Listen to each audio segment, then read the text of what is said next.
Bueno, quedamos así, qué sé yo. Bueno, chicos, a ver. Hoy día vamos a terminar con lo que es matriz metodológica y vamos a ver algo de pragmatismo e interaccionismo simbólico y con eso estaríamos terminando, porque ya vimos... Ay, ¿sabes qué? Sociedad de beneficencia. Bueno, no importa. Eso va a quedar para la semana que viene. Claro, no, está bien, pero no importa. Bien, vamos a ver esas dos cosas hoy día y la semana que viene, el lunes que viene, vamos a ver sociedad de beneficencia y con eso terminamos la bolilla 2, la bolilla 1 quiero decir. Y vamos a empezar la bolilla 2 porque la idea es que el parcial sea con la bolilla 2 incluida, ¿sí? 1 y 2, ¿sí? Les pido entonces que avancemos con la lectura, vuelvo a repetir, que vayan haciendo los prácticos, que no estén esperando a leer después porque después se les va a hacer más difícil, ¿sí? Entonces vayan acompañando con los teóricos la lectura de los prácticos y así vamos teniendo la posibilidad de que puedan avanzar. Porque ustedes ya les he dicho de que el teórico y el práctico, digamos, vamos a hacer el parcial sobre lo teórico y lo práctico. No es, las preguntas no son solamente del teórico, del práctico, sino también de los teóricos. Por lo cual, mañana calculo que voy a terminar de subir los power que faltan y están teniendo todo el material, digamos. En el aula virtual tienen el material, o sea, no pueden quejarse, digamos, de material porque lo tienen a todo. Así que bueno, vayan viendo eso y teniendo la posibilidad de ir leyendo y teniendo lectura y teniendo también la posibilidad de que vayan entregando los prácticos, porque otra de las cosas que les quiero decir es que los parciales se hacen con los prácticos presentados. Los que no tienen los prácticos presentados no pueden hacer el parcial, ¿sí? Entonces, presenten los prácticos. Obviamente lo ideal es que los prácticos estén corregidos al momento de que tienen el parcial. Esa es la idea, ¿sí?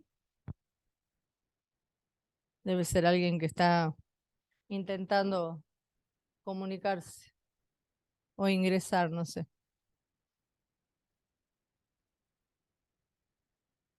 Bien, le hago una aclaración. El otro día estaba hecho distinto este Power. Se acaba de romper mi pendrive y vamos a trabajar con un Power que tenía ya en el archivo. Y así que bueno, vamos a ir viendo en función de lo que ya trabajamos el otro día. Lo importante entonces es la profesionalización sí o sí requiere, como dijimos la vez pasada, formación, marco teórico, ¿se acuerdan? ¿Sí? Ley, cultura profesional, código de ética. Todos estos elementos los menciona Viviana Travi en su texto y ella insiste en que esas son las condiciones que tenemos que tener para poder ejercer nuestra profesión.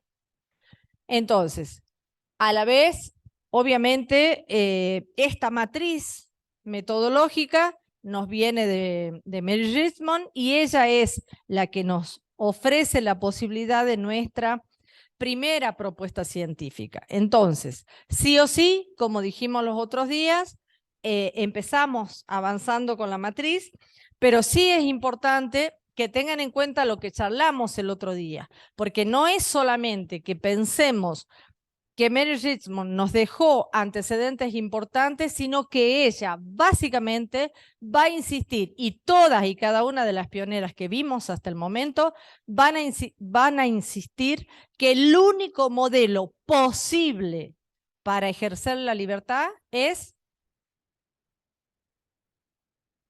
¿qué? ¿Qué dijimos? ¿En qué modelo político uno puede ejercer la libertad? ¿Habiendo qué cosa? Claro, habiendo democracia, chicos, todas y todas, todos y todas, los precursores que vimos hablan de democracia. Todos. Y dicen que defender los derechos se defienden en proyectos democráticos. Por favor, estas son preguntas de examen. Después le preguntamos, a ver qué, nadie se acuerda, no vieron, ¿sí? ¿Y estas chiquitas que están contra la pared allá al fondo, son de mi clase? ¿Sí? ¿Ustedes 4?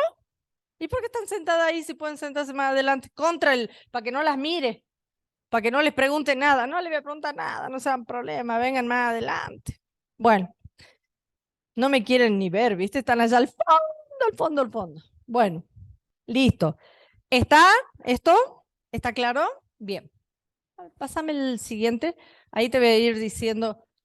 Les vuelvo a repetir, este Power ya lo habíamos trabajado en otros años y yo ahora se los había modificado, se los había hecho más bonito, así que perdón, pero bueno, se echó a perder mi pendrive, así que es el que tenía de antes. Esto vimos el otro día, ¿se acuerdan? ¿Sí? ¿Quiénes son los precursores y quiénes son los precursores que van a trabajar con la metodología de caso? ¿Sí? Estos son los 4 autores, ¿sí? Que tienen básicamente trabajo social de caso. La que vamos a ver nosotros ahora es Mary Richmond, Gordon Hamilton. Es probable que podamos mirar algo más adelante. Y las dos últimas las van a ver también cuando vean metodología en familia, me quiero imaginar. Así que, pero básicamente las dos primeras sí o sí, incluso en el libro de Viviana Travi están Gordon Hamilton y Perlman, ¿sí? Están básicamente. Sí, lo dejé. Lo busco. Yo salí de acá y le dije, che, te dejo el libro y bueno. Bien, hoy día lo dejo. Hoy día me prometo a mí misma dejarlo. El tema es que cuando yo salgo, no están ellos. El otro día salí con el libro y no estaban. Entonces me fui. Porque mi cabeza tiene 52.300 ocupaciones más. Hoy, por ejemplo, tengo que ir al acto de... Yo soy directora de un jardín. Entonces, el día de 25 de mayo. Así que por eso estoy vestida de directora, porque me tengo que ir al acto. Vos me haces acordar. Bueno, o si no te lo dejo y vos se lo dejás. Sí. Sí, en el práctico está lo que va de Mary Richmond. Están 3 capítulos en el práctico. ¿Cómo es? Pero igual ella lo quería el libro, por eso. Pero ahora te lo doy. Bien, seguimos a ver cuáles otros habíamos visto el otro día. Bueno, esto también vimos, por ejemplo, acá, ¿qué es lo importante de estos chicos? Y cuando nosotros, esta es pregunta de examen, cuando nosotros les preguntamos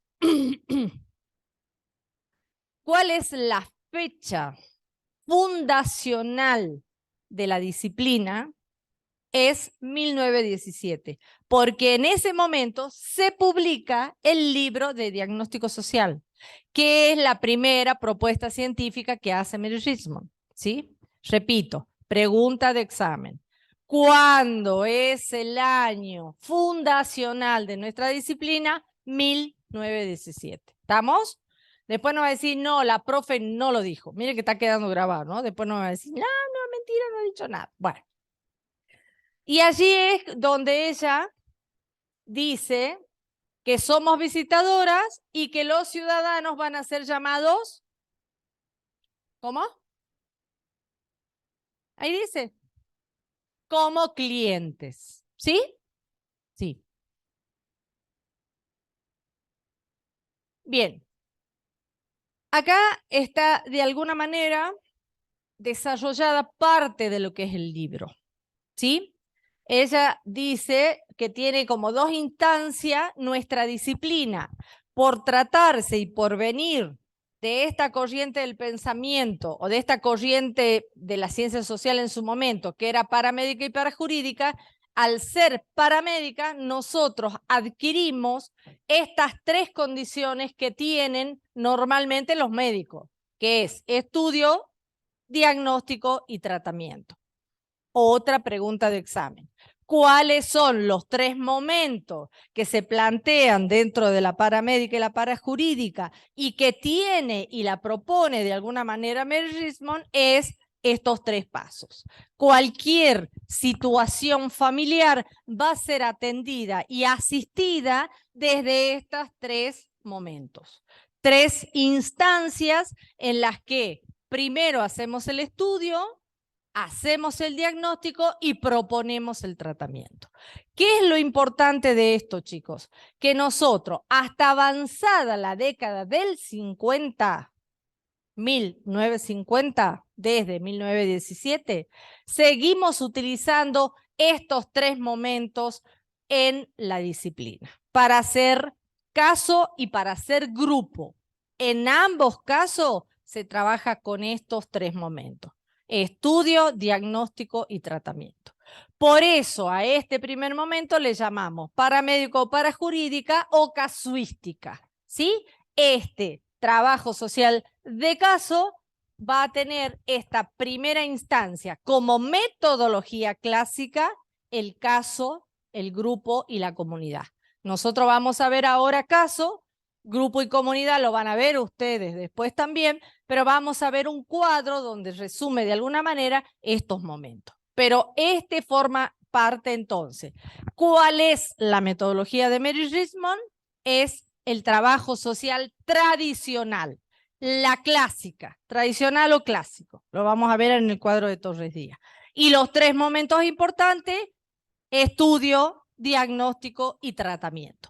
Porque nos viene desde la disciplina de la medicina y de la parajurídica estos 3 momentos.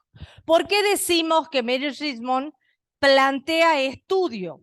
Porque, como bien dijimos la vez pasada, ella insiste en el diagnóstico y para hacer diagnóstico insiste en la investigación.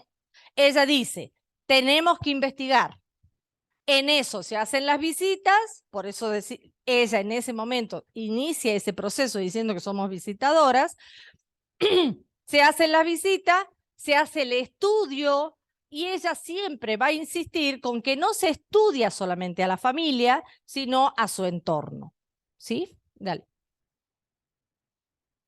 Bueno, y ahí enumera los momentos. Sí, este es el que vimos el otro día, ¿se acuerdan también? Y que ella va a terminar, que siempre, por eso lo había cambiado yo, porque acá dice, favorece la adaptación de la persona al medio en el cual debe vivir. Es fundamental que tengamos en cuenta este primer momento porque esta palabra de adaptación nos viene justamente de las corrientes del pensamiento que vamos a ver enseguida, que es el pragmatismo y el interaccionismo simbólico. Al sujeto en ese periodo había que adaptarlo al medio social. Ahora, un detalle no menor es que cuando nosotros hablamos de la disciplina, ella lo hace para que esos ciudadanos, adaptarlos al ciudadano a ese medio, es para que viva mejor. Y habla de medio, del medio ambiente, con lo cual no podemos decir, como se dijo mucho tiempo, que nosotros trabajamos solamente con el individuo. No, porque ella nunca habló de que trabajaba con un ser único. Ella siempre habló de que trabajaba con la familia y el medio ambiente donde ellos desarrollaban su vida cotidiana, ¿sí? Entonces, ojo con esto, porque si no, nos quedamos haciendo un recorte de nuestra disciplina de ese primer momento erróneo, ¿sí? Viviana Travi va a decir, tengamos en cuenta que ella trabajó sobre el medio, siempre, siempre. Bien, dale. Bueno, esto también habíamos visto los otros días. Fíjense, las bases de toda la acción racionalizada se fundamenta en ¿qué? Lo primero, el respeto de la personalidad. Y acá vuelvo a lo que yo les vengo diciendo de hace mucho tiempo. Nuestra disciplina tiene la característica de tener el antecedente psicológico, por eso trabajamos con la personalidad. ¿Se acuerdan que yo les vengo diciendo? Nuestra disciplina trabajó sobre la personalidad hasta avanzada la década del 30, ¿sí? Después empezamos a trabajar con las relaciones sociales, pero inicialmente trabajamos con la personalidad. Por eso ella dice respeto de la personalidad. ¿Qué quiere decir? Respeto de ese sujeto con todas sus características. A la vez dice que los trabajadores y las trabajadoras sociales debemos ser humildes frente a la atención del sujeto. Dice también que tenemos que estimular nuevos retos para mejorar la situación del usuario. Ese es el otro término que ella utiliza. Cliente y usuario. Son dos términos que son típicamente norteamericanos, ¿sí?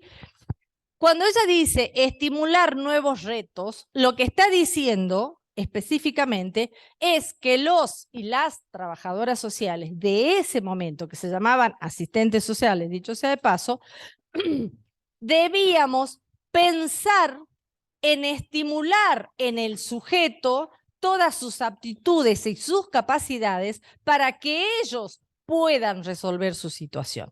Aun cuando yo busque su adaptación al medio, siempre lo hago desde sus potencialidades. ¿Se entiende esto?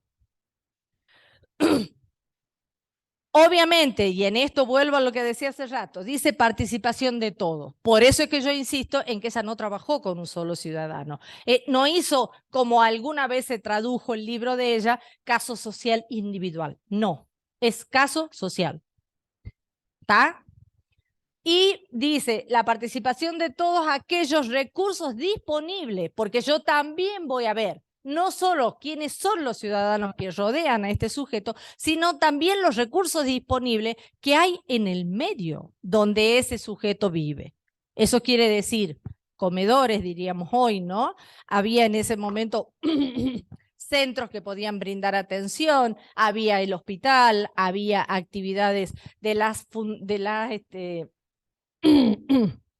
de la COS, por ejemplo, de la cual ella formaba parte. ¿Se entiende? Entonces, siempre tener en cuenta cuáles son los recursos disponibles. Y hoy nosotros seguimos diciendo lo mismo. Nosotros, cuando ustedes el año que viene vean práctica de recursos de la comunidad, lo primero que hacemos es trabajar cuáles son los recursos que tiene el medio. ¿Se entiende? Entonces, por eso es que insistimos tanto con que estos son nuestros antecedentes. ¿Sí?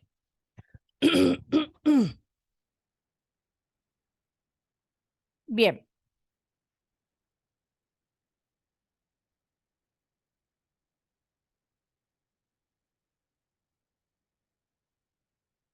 ¿Qué es un modelo diagnóstico en tal caso? Es el conjunto de métodos que desarrolla. No.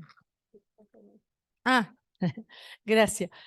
Es el conjunto de métodos que desarrolla la personalidad, vuelvo acá, adaptando consciente e individualmente al hombre a su medio social. Eso es una definición de diagnóstico de Bill Richmond. Eso entiende ella como diagnóstico. ¿Está? Fíjense, inclusive ella esta definición la da posterior a haber publicado el libro, 1920.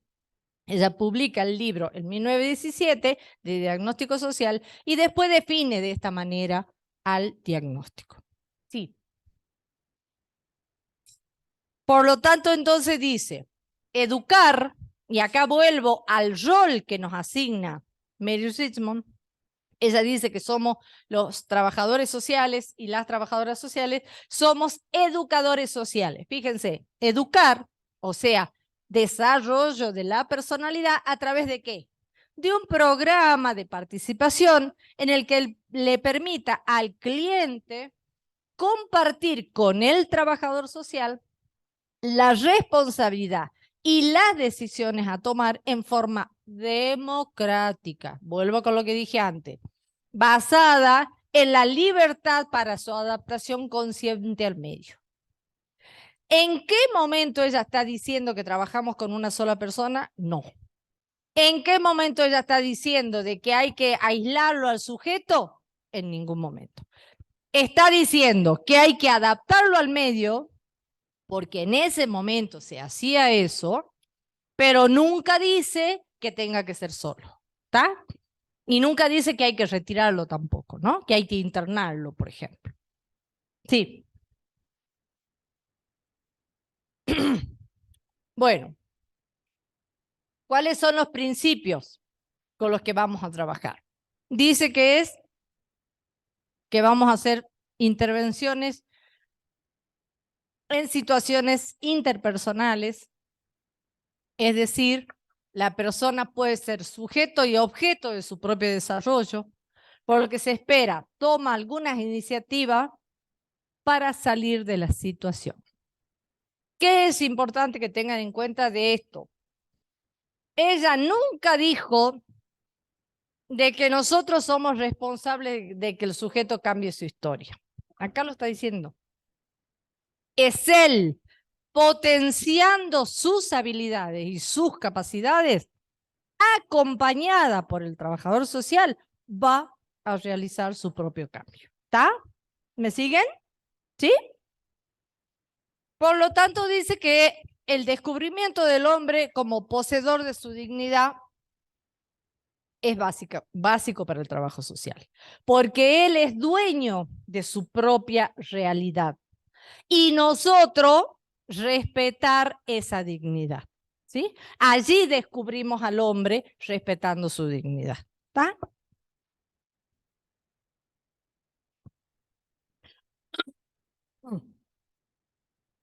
¿Cuáles son los principios vectores entonces? Fíjense, programa de transformación de Mary Richmond en la educación social, esto de que somos educadores sociales. Lo primero que tenemos que tener entonces, como ya dijimos hace rato, el respeto a la personalidad del otro. El respeto no consiste en una postura pasiva, dice, ¿sí? Frente a los problemas de los otros. Ni una posición contemplativa. Miro qué le pasa. No, no, me tengo que comprometer. Eso se devuelve con solidaridad activa y con compromiso del otro, o sea, del ciudadano y nosotros, ¿sí?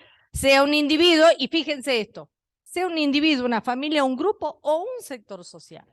Con lo cual, dejemos de pensar que Mary Richmond trabajó solamente con individuos aislados. Ella está hablando inclusive de individuos, familias, grupos o un sector social. ¿Sí? Sí.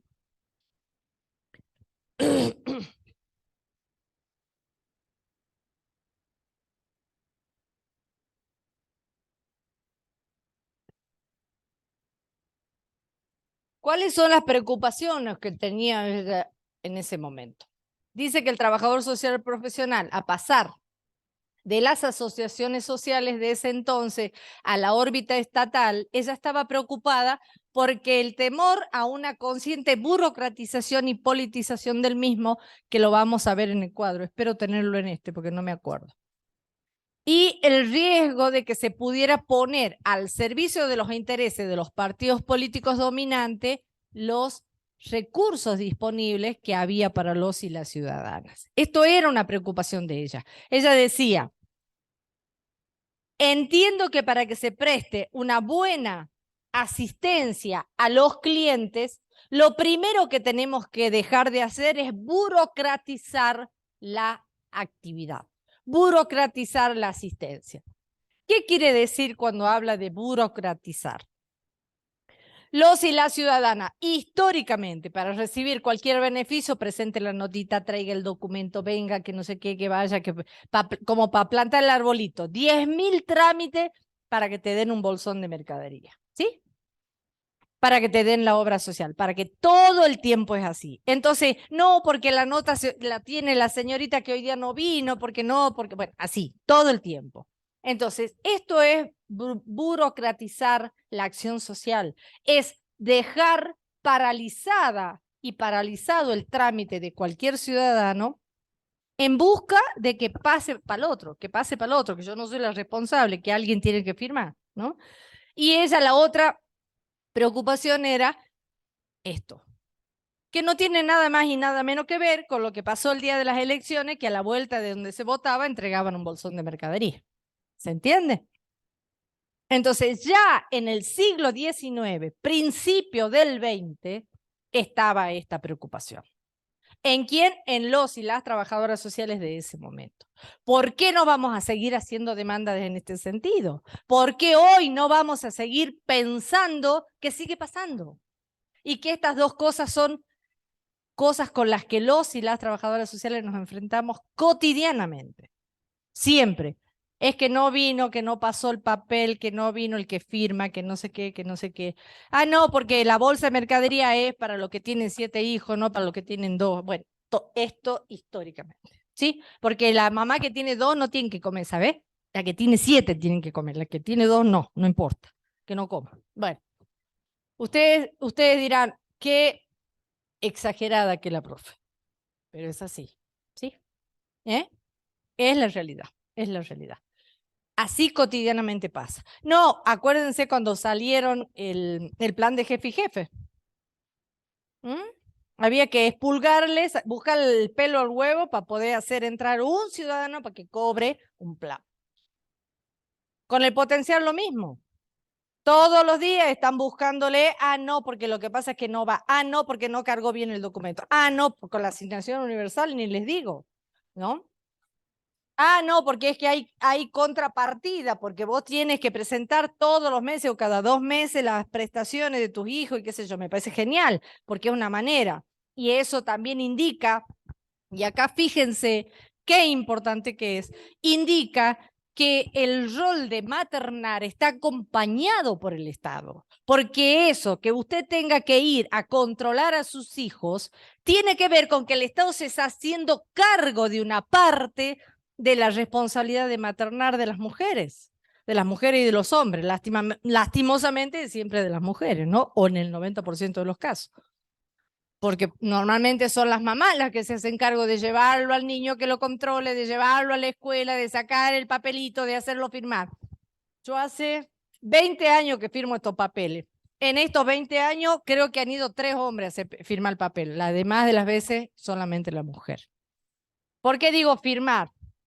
Porque el Estado le da un formulario que cuando los niños van a los jardines, los tenemos que firmar los directores. Entonces le firmamos eso y le pagan, digamos, y eso habilita que les paguen. No he visto demasiados hombres yendo a buscar. Entonces, el maternar sigue siendo una responsabilidad solamente de las mujeres y nosotras somos corresponsables de eso. ¿Por qué? Y porque no obligamos a que los hombres también acompañen este proceso. Entonces, cuando hablamos de que el Estado desatendió por muchos años a las mujeres, esta política pública de la asignación universal por hijo tiene esa característica que fue planteada allá lejos y hace tiempo, y ustedes saben que durante el gobierno de Macri estuvo a punto de sacarse, cuando en realidad lo que hace el Estado es reconocerle la responsabilidad que tiene en el maternar. Es colaborar con la familia para maternar. ¿Se entiende lo que estoy diciendo? ¿Sí? ¿Entienden lo que es maternar? ¿Eh? ¿Entienden lo que es maternar? ¿Quién es mamá acá? Levante la mano. ¿Qué es maternar?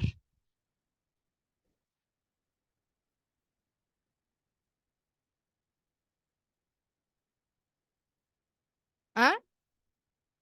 ¿La ocupación? ¿Se entiende? ¿Se escuchó para el resto? Entonces, la crianza, el cobijo, el acompañamiento, la crianza en términos generales, se entiende por maternar. Ahora, maternar puede ser paternar o no. Bueno, ¿y por qué es maternar? ¿Eh? No, bueno, pero ¿por qué es maternar?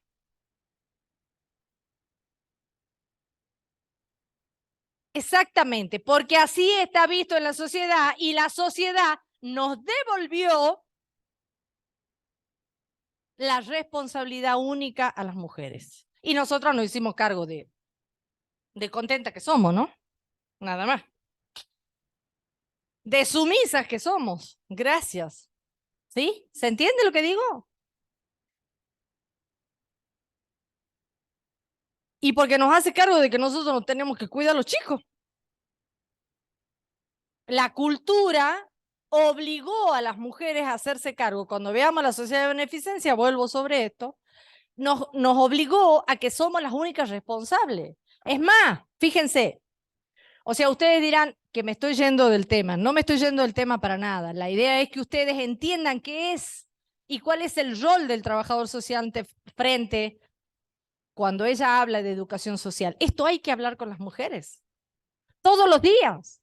¿Por qué? Para que empecemos a repartir las cargas que tienen que llevar las mujeres. Entonces, cuando aparece una mujer, como fue en algún momento, esta mamá que mató a su hijo, inmediatamente todas se le fueron al humo y dijeron qué mala madre. Y la pregunta sería, primero, ¿quién soy yo para juzgar? Y ustedes como futuros trabajadores sociales nunca más pueden juzgar a nadie. Y segundo, ¿qué le puede haber pasado a esa mamá? ¿Por qué no nos preguntamos primero qué pasó para no juzgarla? Entonces, inmediatamente lo que apareció es la culpa para la madre. ¿Se entiende lo que estoy diciendo? ¿Por qué? Porque la sociedad nos obligó a que somos las responsables. ¿Y de quién depende eso?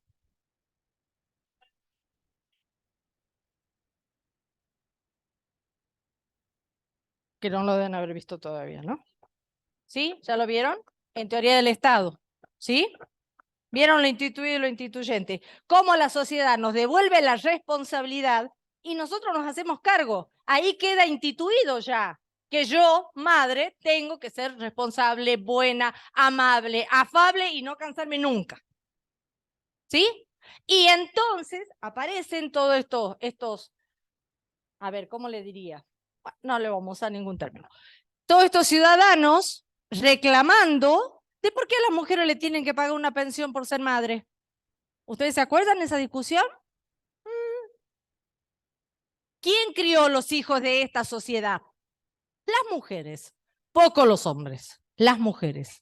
Entonces, ¿cómo juzgamos y decimos? Yo recuerdo en ese momento que se instituyó la jubilación para la... No solamente la de madre de 7 hijos, sino las la de ama de casa, perdón, no me salía. En ese momento, los detractores de ese, cuando digo detractores, todos los que estuvieron en contra, son todos aquellos y aquellas que entendían que para qué hay que pagarle a la mujer si lo único que hizo es quedarse en su casa. Ah, mira vos, qué interesante. Quedarse en su casa. Como si quedarse en su casa, la casa se limpiara sola, los hijos comen solos. Y sigo, ¿no? Las que hemos estudiado mientras trabajábamos, ni les digo. ¿Sí? ¿Se entiende lo que estoy planteando? Entonces, esto es como para que profundicemos qué seguimos haciendo las mujeres y qué nos fue devuelto como responsabilidad y nosotros, tal cual fierro caliente, lo agarramos. ¿Sí? Porque no hicimos cargo. Y acá estamos. Entonces, primero, no juzgar. Segundo, ser solidarias entre nosotras, ser empáticas, ¿sí? Y no me sale el otro término. Bueno, y que haya sororidad entre nosotras, ¿sí? Que seamos capaces de entenderla a la otra en esa instancia, sea cual fuere la que le pase. ¿Por qué? Y porque yo no sé qué me pasaría a mí si tengo esa situación de enfrente. ¿Sí? ¿Se entiende lo que digo? ¿Sí? Bien. Entonces, no olvidarse nunca que la educación social es nuestro rol y que lo tenemos que llevar a cabo desde el mismo momento que cualquier ciudadano o ciudadana entra a mi oficina. ¿Sí? Esto de respetarla y respetarlo, de pensar por qué este ciudadano acude a mí, desde qué lugar siente que yo, como trabajador o trabajadora social, puedo intervenir en su proceso social y en su vida cotidiana. ¿Sí? Sí. Bueno, y acá ella insiste, ¿no? Todavía hoy nos preguntamos por el objetivo del trabajo social. Educar a través de programas de participación que permita al cliente compartir con el trabajador social la responsabilidad de las decisiones a tomar. Educar democráticamente. Vuelvo a insistir en lo que decía hace rato. Entendiendo por democracia, fíjense, el hábito cotidiano, la igualdad en compartir cosas en común, en igualar las posibilidades de éxito de todos, nunca en tendencia a masificar. Señala también la necesidad de un servidor social en reformas sociales que eleve las condiciones en las cuales viven las masas. Nos asigna entonces el rol de servir, de asistir y de procurar reformas tendientes a que los y las ciudadanas vivan mejor. ¿Se entiende? ¿Sí? Entonces, yo vuelvo a repetir, al que no le gustan estas cosas, puerta, pasillo, calle. ¿Sí? Porque no hay forma de escaparle. Uno, en la medida en que asume este rol como nuestro ejercicio profesional permanente, uno no puede dejar de estar pendiente de estas cosas. ¿Sí?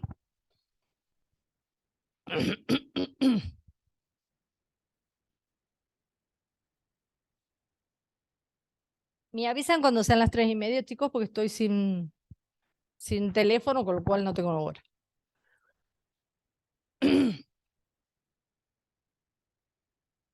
Como bien dice allí, entonces, destaca dos aspectos importantes en su programa. Por un lado, inspiración igualitaria, dice. O sea, lo primero que tenemos que pensar y que ella indujo permanentemente desde el principio es pensar en la individualización de las personas.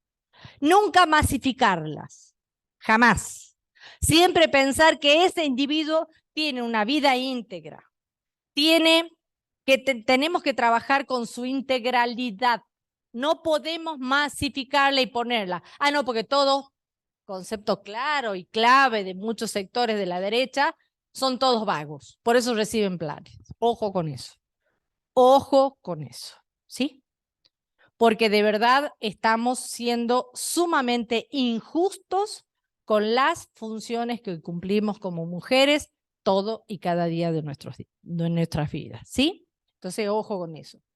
Y dice, la defensa de la individuación es un principio que concierne a las personas como fundamento de su ser y de la convivencia democrática. Como verán, cada 2 líneas ella va a insistir con las cuestiones democráticas.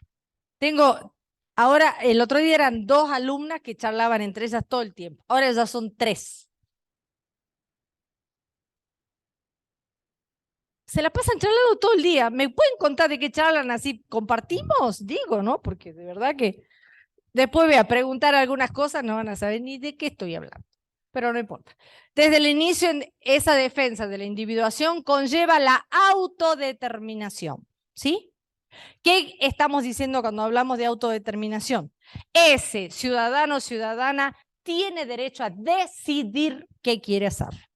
Eso quiere decir autodeterminación. Yo decido qué hago. Ahora, si yo como trabajador social puedo incidir en las decisiones de este ciudadano y acompañar los procesos, voy a tener posibilidades de que este ciudadano pueda repensar lo que le está pasando. ¿Se entiende? Pero siempre el otro es el que decide. Siempre, siempre, siempre.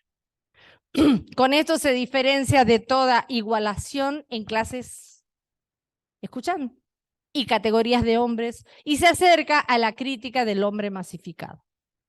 Entonces, siempre tenemos que pensar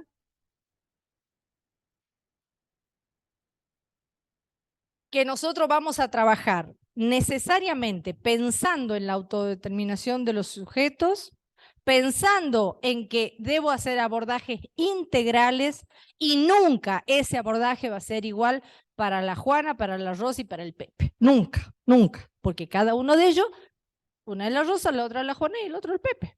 Y cada uno tiene sus características particulares. Porque si no entro en la masificación. ¿Sí?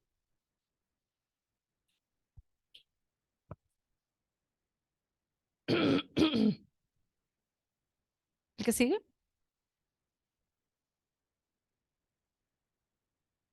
No, ¿la que sigue? ¿O esa es la última? Y me faltó el cuadrito. Bien. Entonces esa es la última, ¿no?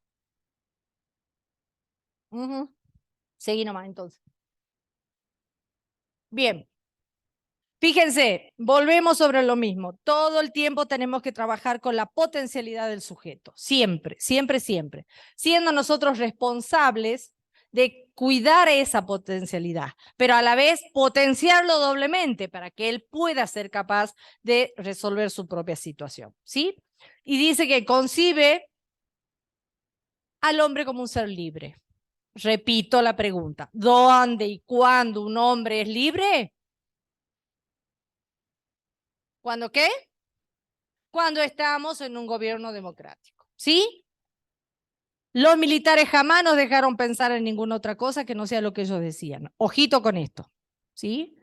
Y la derecha tampoco. ¿Mm? Entonces, hay que buscar siempre pensar en que todo aquel proyecto político que tienda a la participación es en el que vamos a poder decir que lo que queremos, ¿sí? Nunca en los otros, nunca. Hasta ahora no hay ningún modelo donde pase lo contrario, ¿sí? Entonces, dice, concibe al hombre como un ser libre, su crecimiento racional como persona a partir de los principios pedagógicos modernos, y acá vuelve con un concepto que tiene que ver con la época. Ahora cuando veamos interaccionismo simbólico y pragmatismo, vamos a ver porque el principio pedagógico de ese momento justamente tenía que ver con que el crecimiento personal se iba a dar desde la educación y desde la libertad de ese sujeto educándose, ¿sí? Entonces es el pensamiento de la época, básicamente, ¿sí?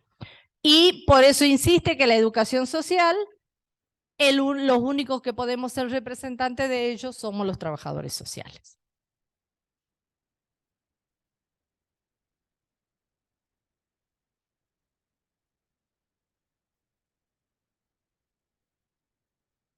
Soy como la de los canal de la música, ¿viste? El que no andaba, lo tiene, ¿lo estás probando? Parece que ya anduvo.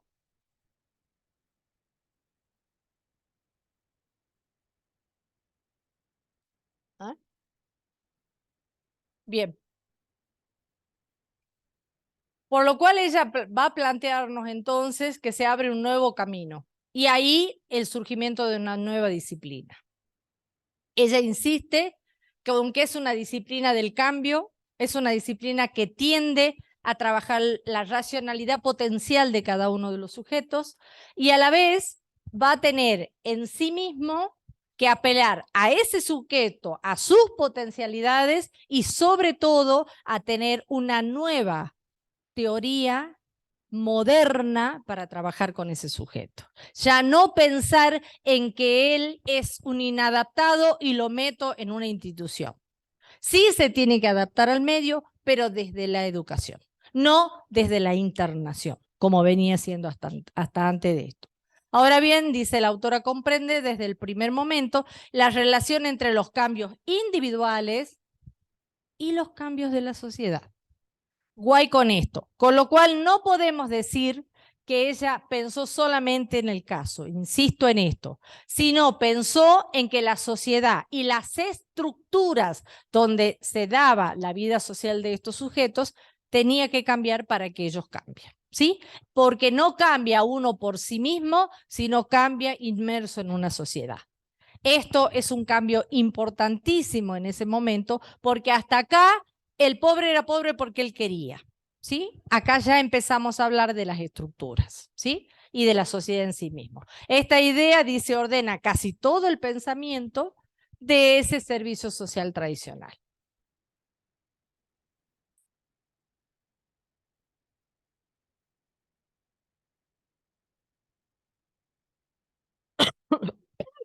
Fíjense, ¿acaso sigue siendo válido los pasos del tratamiento que ella señala? Hoy decimos que sí.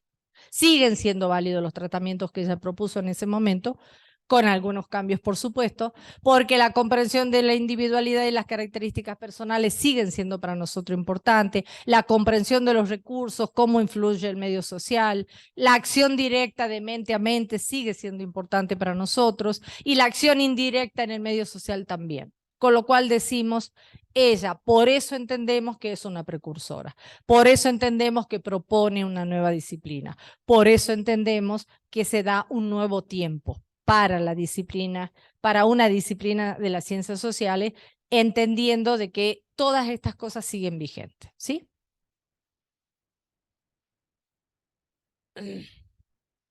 Y acá empezamos también en cómo se desempeña entonces dentro de la atención de un caso. La autora concibe la intervención, no habla de ayuda, ¿sí? Ojo. Entonces los trabajadores sociales no ayudamos, intervenimos. La autora concibe la intervención desde dos dimensiones, de comprensión y de la acción. ¿Por qué comprensión? Porque hay que comprender la personalidad y las características personales del sujeto, de los recursos, de los peligros y de la influencia del medio social. ¿Y qué entiende por acción? Es aquella directa a la mentalidad, teniendo en cuenta la mentalidad del asistente social sobre su cliente, y la indirecta ejercida hacia el medio social. O sea, insisto en esto, ella insiste en que nosotros tenemos la posibilidad de tener una acción directa sobre, ahí dice mentalidad, sobre este ciudadano, pero también tenemos que saber qué recursos disponibles hay en el medio para poder asistir a este ciudadano.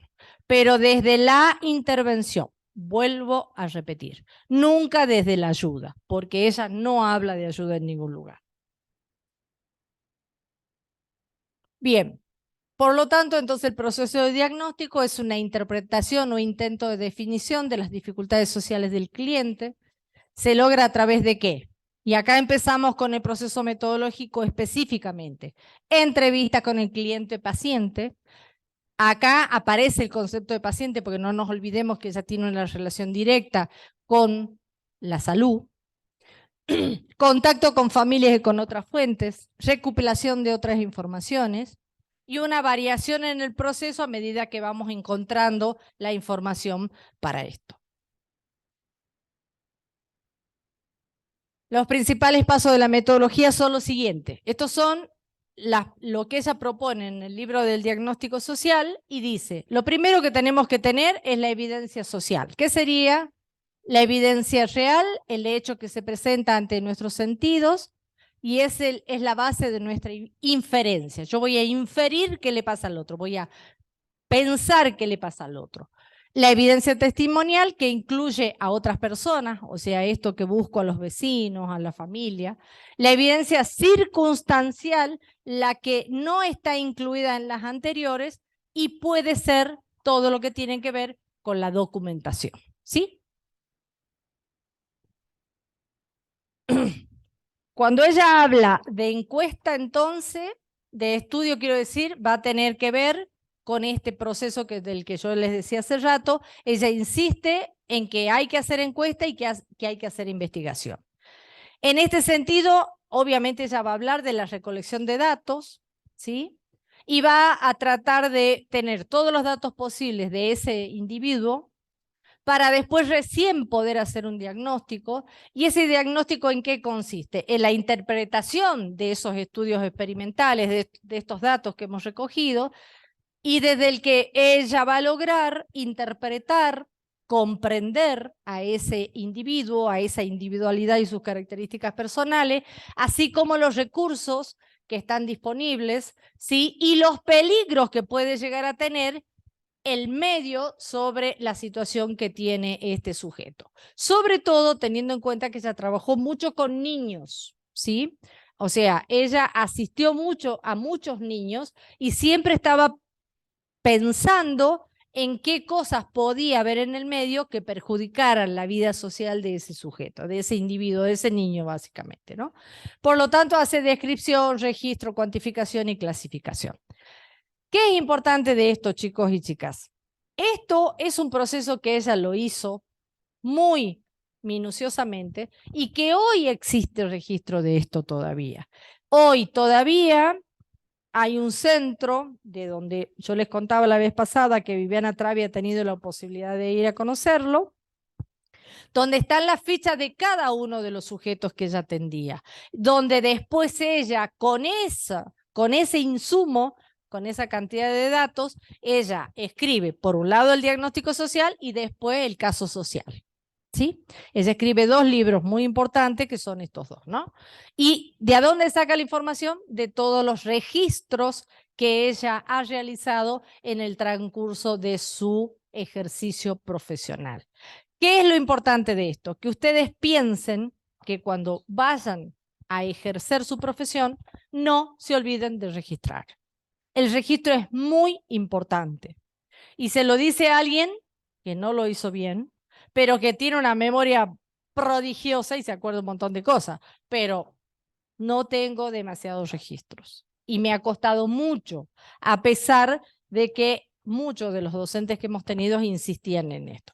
Por eso yo ahora soy así como muy insidiosa en eso, insisto muchísimo y en la práctica de recursos insistimos mucho en eso porque nosotros sabemos que el registro es lo único que nos salva, sobre todo cuando tenemos intervenciones donde tenemos que informarle al juez, por ejemplo, donde tenemos que informarle al médico, por ejemplo, donde tenemos que informarle a cualquier autoridad que esté trabajando en relación a ese ciudadano o ciudadana que hemos asistido. ¿Por qué? Y porque yo tengo que tener la certeza de lo que estoy por decir, ¿sí?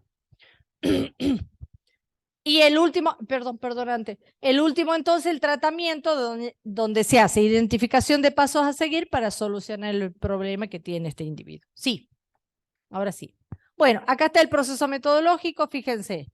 Vincularse, conocer, primera entrevista, estudiar los hechos. Fíjense qué minucioso que era, ¿sí? Todo y cada uno de los momentos sumamente minucioso, así, bien detallado, ¿sí? Fíjense, en el primero dice vincularse, estar en encuentro con el otro. O sea, conocer, primera entrevista, estudiar los hechos, las personas, los recursos, las influencias del medio. Comunicar y comunicarse. Diagnóstico inicial, tratamiento, recuperar historias sociales ocultas, considerar lo asistencial. Fíjense, recuperar historias sociales ocultas. Esto es muy importante y amerita que nosotros seamos sumamente cuidadosos con la información que los ciudadanos nos dan, porque nos están hablando de sus dolores. Entonces, las historias sociales ocultas, en muchos casos, tienen que ver con situaciones muy complejas que los y las ciudadanas pasaron en su vida, ¿no es cierto? Y nos la vienen a contar. Entonces, eso hay que cuidar muchísimo antes de brindar esa información. Solo se usa y se viola el secreto profesional cuando está en riesgo la vida del sujeto. Por ejemplo, cuando hay niños que están en riesgo y pueden habernos manifestado alguna cosa, sobre todo cuando se trata de vulneraciones de derechos muy importantes, como son la violación, el maltrato, las vejaciones y el sacarlos del país, todo ese tipo de cosas, nosotros no podemos develar lo que los ciudadanos y las ciudadanas nos dicen. Si yo tengo que preservar la salud y la vida de ese sujeto, sí lo puedo hacer y lo tengo que justificar.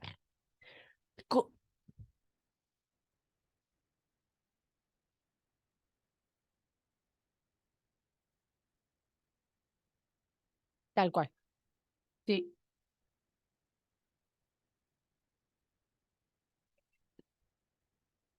Así es. O sea, cuando nosotros veamos, no sé si voy a tener tiempo, pero pragmatismo e interaccionismo simbólico, ahí vamos a ver cómo estos conceptos que están puestos acá toman relevancia porque nos vienen de esas corrientes del pensamiento. Por eso yo les decía, por ejemplo, estudiar el medio es una cuestión básicamente del interaccionismo simbólico. Y que el dato sea importante y sea veraz es del pragmatismo. ¿Se entiende? Entonces, por eso esto que dice la profe es tan importante. Tengamos en cuenta que esto tiene que ver con la época, tiene que ver con el momento, pero cómo desde ese momento hasta hoy seguimos y sigue siendo muy valiosos estos datos. ¿Sí? Comprenderse, o sea, formular hipótesis, pruebas, evidencias, hacer inferencia de las influencias familiares y del medio, y consensuar, y fíjense, consensuar, nadie está diciendo que le impongo un tratamiento al otro, sino consensúo con el otro, tratamiento, intervención a través de un diagnóstico transversal y a profundizarse este tratamiento y estas informaciones que tenemos. ¿Sí? Sí. Ah, bueno, no, pásalo porque esto no lo vamos a ver hoy día. Bueno, acá lo dejamos ahí y pasemos a pragmatismo. ¿Qué hora es? Bueno, tengo unos minutitos más, yo a las 1:30 me tengo que ir, chicos. Bien. A las 1:30 me avisan, por favor, ¿sí? Si no, la directora no va a llegar al acto.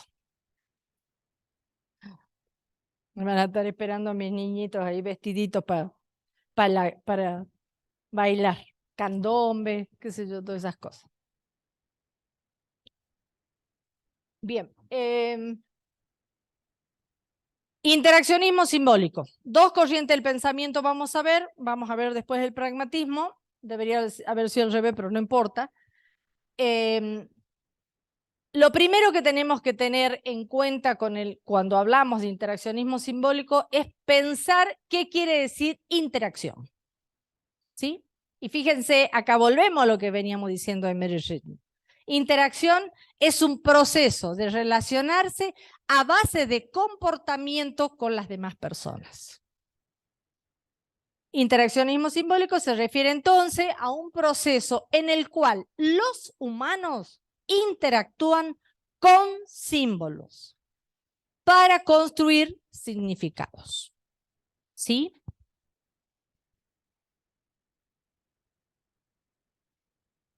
Una de las cosas que es muy importante que tengan en cuenta, chicos y chicas, con esto, es que yo acá lo único que hago es darle un pantallazo general del interaccionismo simbólico del pragmatismo. Se los doy porque Viviana Travi lo menciona y ella dice que esa es nuestra base epistémica. Pero ustedes van a ver en teoría social contemporánea y en teoría social clásica más profundamente todo esto. ¿Sí? Entonces, fíjense, ¿cuál es el marco de referencia para la interacción? Entonces, el primer autor es William Thomas, que dice que se refiere a este proceso cuando se desarrolla el teorema sociológico que dice que si las personas definen las situaciones como algo real, ellos son realistas en sus consecuencias. Si yo siento que algo es real, yo estoy siendo realista frente a esa realidad que estoy viviendo. ¿Sí? Las consecuencias de una definición social pueden tener mucha importancia para las personas. ¿Cómo se definen esas cosas es lo que yo voy a percibir? ¿Sí? Desde allí es que yo tengo que pensar seriamente en que cuando el otro viene planteando una situación, tengo que tener presente estos conceptos. ¿Sí? Sí. El interaccionismo simbólico surge a partir del pragmatismo y se define como una filosofía de la acción. Y la acción que tiene lugar, ¿dónde? En la vida grupal. No hay situación de acción donde no participe el otro. Siempre va a ser grupal. Y se debe entonces el nombre a Blumer. Ese señor que está ahí es el autor y quien establece dicha denominación para referirse. Por eso insisto en lo que decimos siempre. Psicología social y sociología, ¿dónde? En la Escuela de Chicago. Allí surge el interaccionismo simbólico. Bien, el otro representante del interaccionismo simbólico es George Mead. Tanto Smith y John Dewey, ambos fueron amigos personales de Mary Richmond. Y ella estudia junto con ellos en la Escuela de Chicago todas estas corrientes del pensamiento. Por eso es que ella tiene como base para su diseño de lo que fue el diagnóstico justamente estas concepciones, ¿sí? Y nos dice que el individuo es un producto, leen, de la interacción entre el individuo y la sociedad, de la cual surge la mente. Nosotros nos constituimos a partir de ese encuentro. Plantea que la mente surge cuando se da la comunicación y en la experiencia social de las personas. Los y las ciudadanas establecemos y constituimos nuestra personalidad y nuestra forma de ser a partir de la comunicación. Por eso es que es re importante los signos y los significados. Sí. ¿Cuáles son los fundamentos? Dicen Blumer, ¿no? La base serían en 3 puntos. Los seres humanos actúan hacia el objeto en base a los significados que estos tienen para ello. El significado surge de la interacción y los significados se modifican a través de ¿qué? De ese constante proceso de interpretación. ¿Sí? ¿Qué es importante de esto, chicos? Que nosotros tengamos en cuenta que estos conceptos siguen siendo la base de la interacción social. Siguen siendo la base hoy y la interpretación de la realidad hoy, y después se va a ampliar un poco más, pero va a seguir siendo esta la base con la que los y las trabajadoras sociales vamos a trabajar, porque la interacción social es el punto central de nuestra disciplina y el punto central de nuestras intervenciones. ¿Sí? Sí. Bueno, a su vez aparece posteriormente Goffman, que es otro de los autores, con un enfoque de la dramaturgia, y él es el autor y el representante más importante de los que tienen todo lo que hacen teatro, todo lo que tiene que ver con la comunicación y el teatro. Goffman va a ser uno de los que plantea esa base, digamos, ¿no? Y dice que concibe la interacción como un drama donde todos los individuos de un grupo influyen recíprocamente mediante ¿qué? Impresiones cotidianas. Yo las tengo todos los días a esas. A la vez aparece Garfinkel, que este es un autor que lo van a utilizar muchísimo las corrientes del pensamiento educativo, todo lo que tiene que ver con la educación moderna va a trabajar sobre Garfinkel, no me salió el nombre. Trabaja, dice, la etnometodología, él va a hacer la propuesta de todo lo que es lo metodológico. Este enfoque trabaja, dice, en el contexto natural, donde se producen realmente las interacciones, y rechaza las aspiraciones como la objetividad, ya que son individuos los que crean las reglas. Nosotros creamos las reglas, ¿sí? Pero como bien decíamos los otros días, también para respetarlas, porque si las creamos y después no las respetamos, pues bien, no estaríamos, digamos, siendo suficientemente ni democráticos ni coherentes, ¿no? Sí. Bueno, acá hay algunas cuestiones que son importantes que ustedes las van a seguir viendo después, con lo cual se las menciono nada más. El interaccionismo simbólico va a ser la base de muchas de las investigaciones de las ciencias sociales y de las investigaciones en trabajo social, sobre todo la cualitativa. ¿Por qué? Porque vamos a trabajar con los símbolos. ¿Y cuál es el gran contenido? Las palabras, ¿sí? Y el tipo de método referido es la observación participante, que la deben estar viendo en antropología, ¿sí? La observación participante, ¿sí, no? Bien. Con procedimientos empíricos inductivos, con entrevistas entre semiestructuradas y mixtas. Todo esto tiene que ver con lo metodológico, que lo van a seguir viendo ustedes, con lo cual yo no me explayo demasiado. Sí.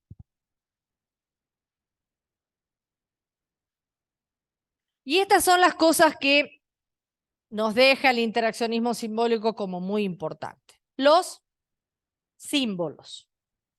nosotros tenemos la posibilidad de que esos símbolos nos devuelvan explicaciones de muchas cosas, como así también las señales, ¿sí?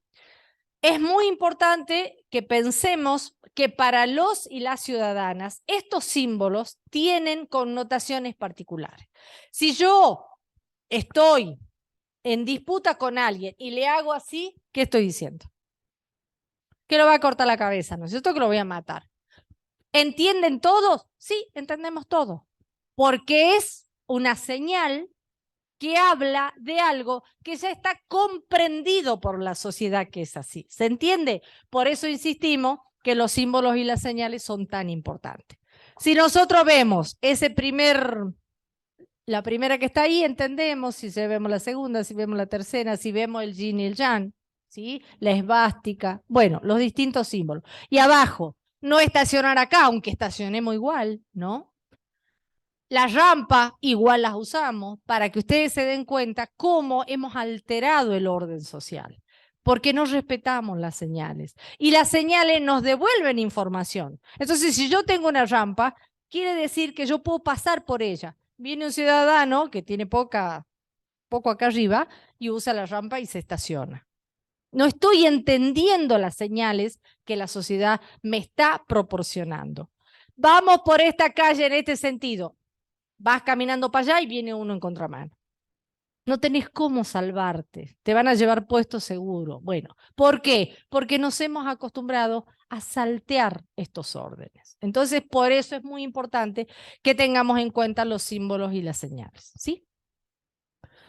Bueno, fíjense, las señales, dice, es algo que se refiere directamente a algunas cosas específicas. Cada señal tiene un solo significado y por lo tanto una sola respuesta predecible. Es decir, las señales son precisas y son uniformes. En el mundo se trabaja con las mismas señales, ¿sí?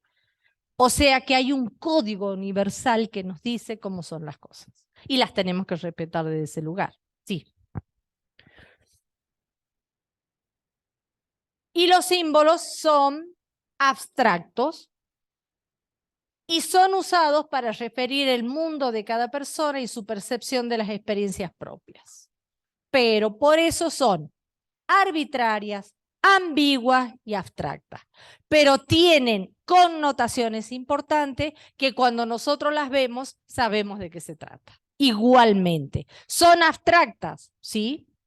Porque yo les daba el ejemplo un año a los chicos. A ver, esto que está acá adelante, ¿qué es? Una mesa. Tiene dos patas. Dos patas tiene. Bueno, hay otras que tienen cuatro, hay otras que tienen tres, pero sigue siendo una mesa. Porque nos da la sensación de que acá podemos poner cosas encima, se puede sentar la profe, como hace a veces. El otro día me retó el secretario académico, me dice, la diva sentada arriba de la mesa. ¿Se entiende lo que digo? Nosotros vemos esto y entendemos que esto puede ser usado como una mesa porque se pueden poner cosas arriba, ¿se entiende? ¿Mm? Sí.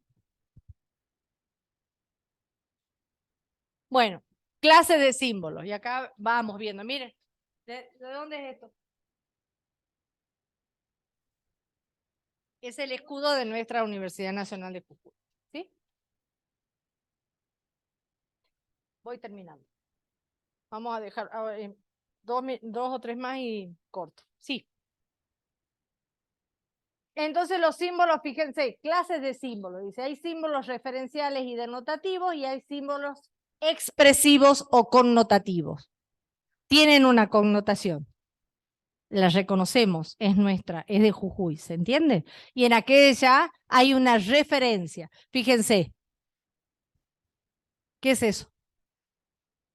¿Y qué indica entonces? Si yo veo en la calle una copa así puesta en la puerta de algo, ¿qué se hace ahí adentro? Claro, ¿se entiende? ¿Eh? Y si veo esto, ¿qué es? ¿Cómo? Una naranja cortada. ¿Y esto qué es?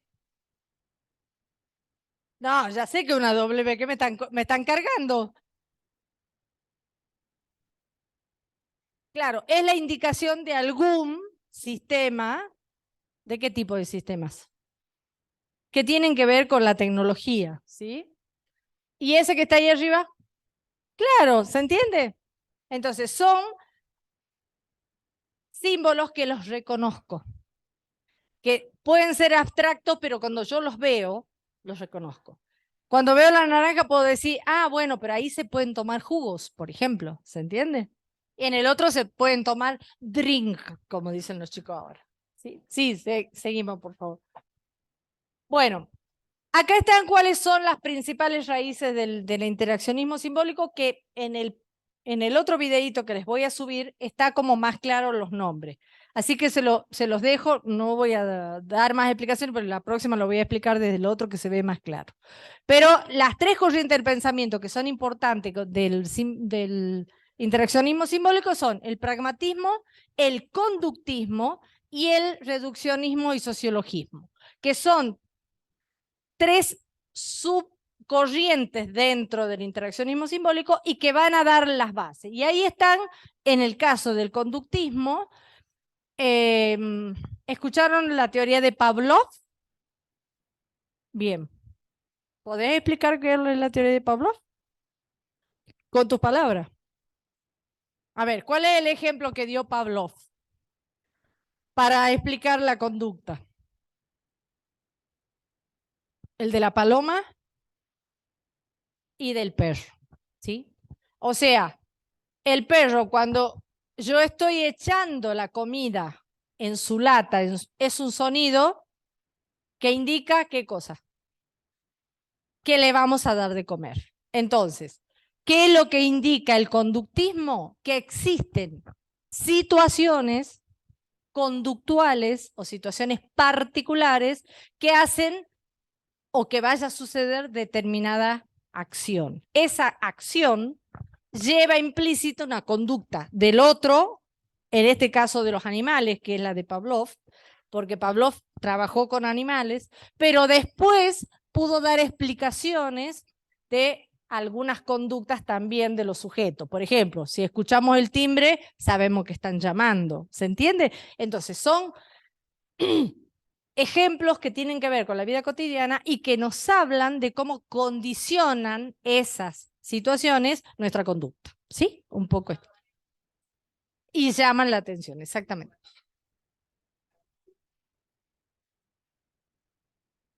Sí, sí, pero en ese caso tiene más que ver con sonidos, ¿no? Pero sí, sí, por supuesto que sí. Ahora, depende quién le escuche. Sí, pero ese sonido, a ver, la diferencia sería esta, porque vos sirviendo agua o sirviendo gaseosa puede haber el mismo sonido. En cambio, cuando vos le echas la comida en la lata, al perro le denota que es horario de comida. En tu caso, puedes tomar agua en cualquier momento, ¿no? Cuando tengas sed. ¿Se entiende lo que digo? La conducta está condicionada. Claro. Pero también tiene que ver con cómo se condiciona el accionar. ¿Por qué? Porque vos al perro le das de comer en determinados horarios. Entonces, cuando él siente, la mía siente que yo agarro la lata y ya viene corriendo. ¿Sí? Entonces, Pavlov no se equivocó. Así te lo digo. Bueno, entonces, dice, para los pragmáticos la verdadera realidad no existe fuera del mundo real, se crea a medida que actuamos dentro y hacia el mundo. Y el pragmatismo trabaja con lo útil, con la utilidad y con la verdad. Y una de las cosas, por eso es importante que las tengamos en cuenta en la disciplina. ¿Por qué decimos que tanto el pragmatismo como el interaccionismo simbólico son importantes para la disciplina? Porque en algún momento de nuestra disciplina, dijeron que la base de nuestras prestaciones tenía que ver con el utilitarismo, que solo estábamos para hacer cosas útiles para el otro, es decir, dar respuesta, es decir, entregar algo, ¿sí? Entonces este concepto utilitarista fue bien cuestionado en algún momento de nuestra disciplina. Hoy yo no creo que seamos solamente eso. pero tenemos ahí una base, digamos, ¿no? Trabajamos en función de lo útil, de la verdad y de la investigación, que son los elementos que nos dan estas corrientes. Sí. Bueno, vamos a dejar acá. Vamos a hacer lo siguiente, nos quedan unas cuantas del pragmatismo, del interaccionismo simbólico y el pragmatismo, y la próxima clase voy a terminar con sociedad de beneficencia, ¿sí?